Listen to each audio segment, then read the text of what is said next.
በስመ አብ ወወልድ ወመንፈስ ቅዱስ አሐዱ አምላክ ዘለዓለም ሥላሴ። ክቡራንን ክቡራትን ህዝብ እግዚአብሔር ኣብ ሙሉእ ኩርናዓት ዓለም ኮይንኩም ትከታተሉና ዘለኹም ህዝብ እግዚአብሔር ሎማዓንቲ ታህሳስ 2018 ዓመተ ምህረት እዩ።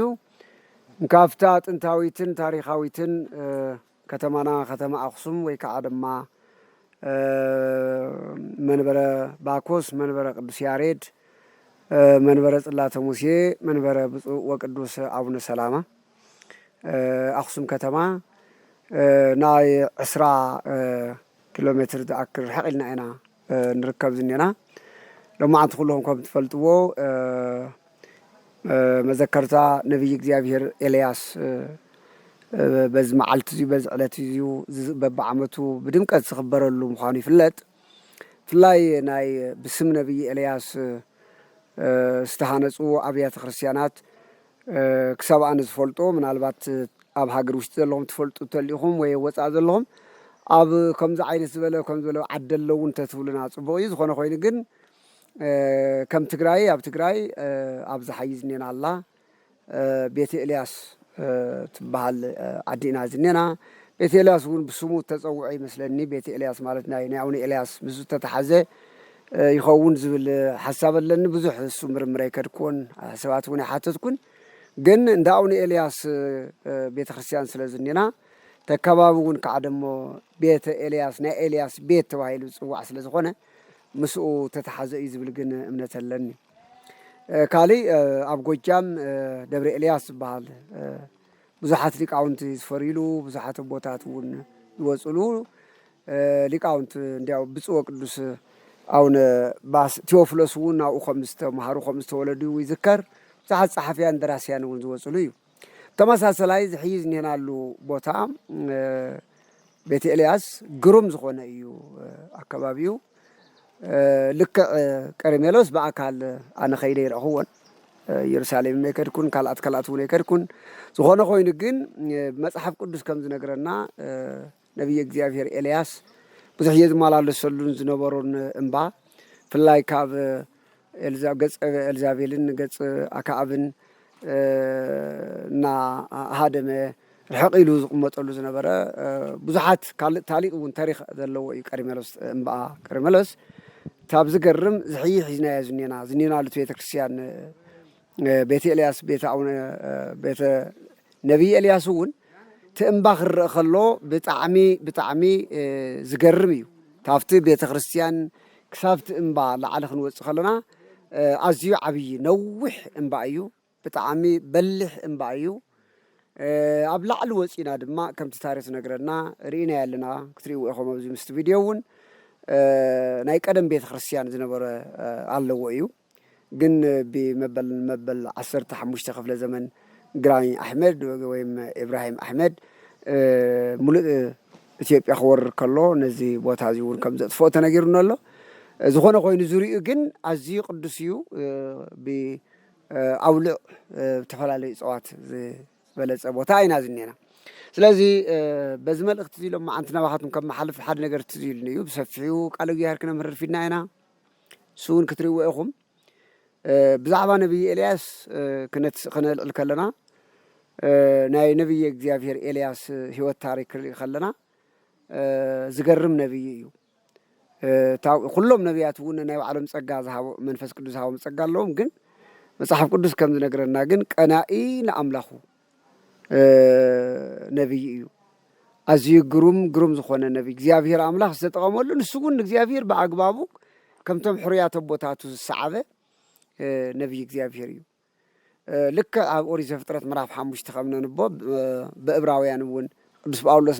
ነቶም ዕብራውያን ኣብ ዝፀሓፈሉ በተኣምኖ ፈለሰ ሄኖክ ከመ ኢረአየ ለሞት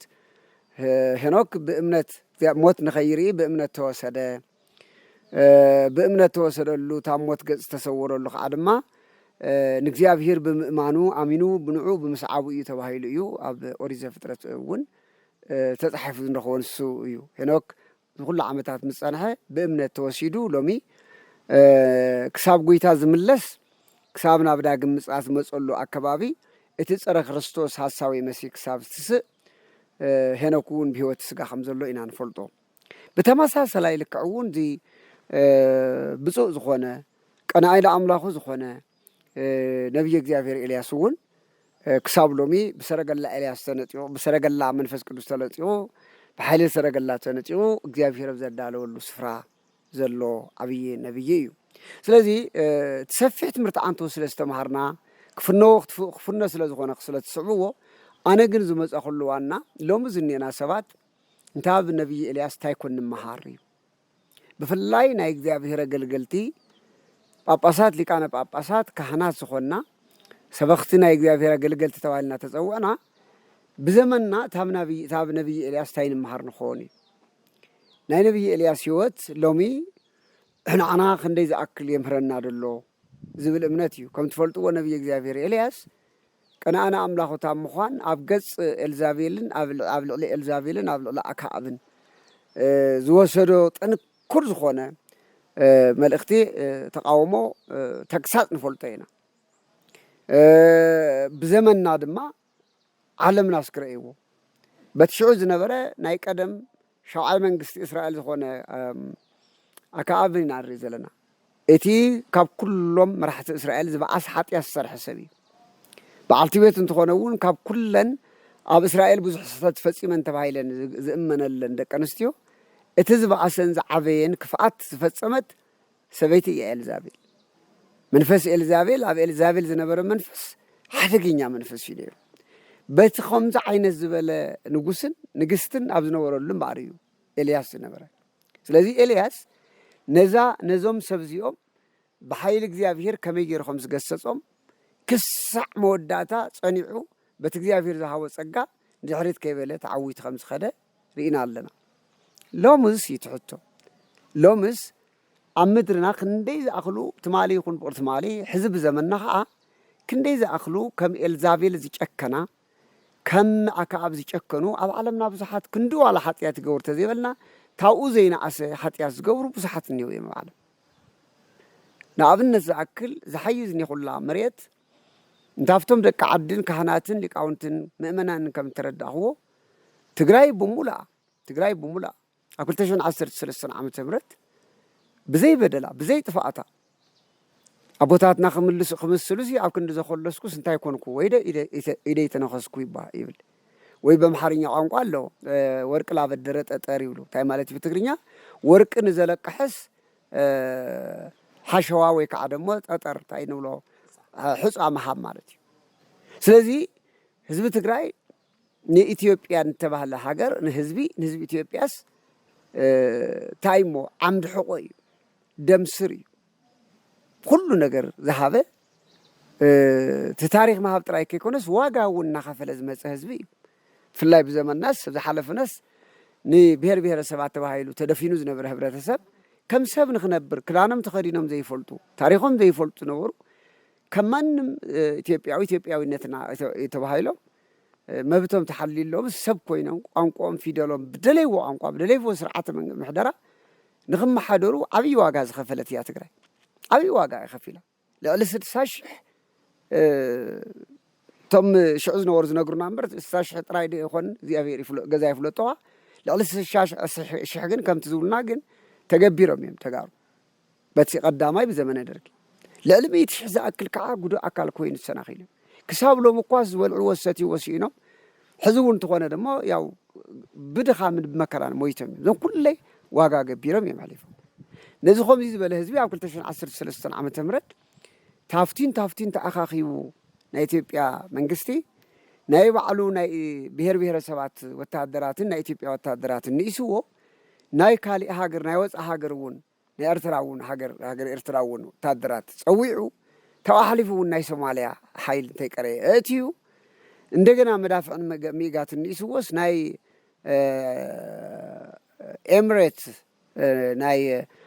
ኤምሬትን ናይ ካልኦት ናይ በዓል ቱርክን በዓል ቻይናን ድሮውናት ወሲኹ ኣብ ልዕሊ ህዝቢ ትግራይ ዝፈፀሞ ተመልከቱ ታብዚ ዝበኣሰ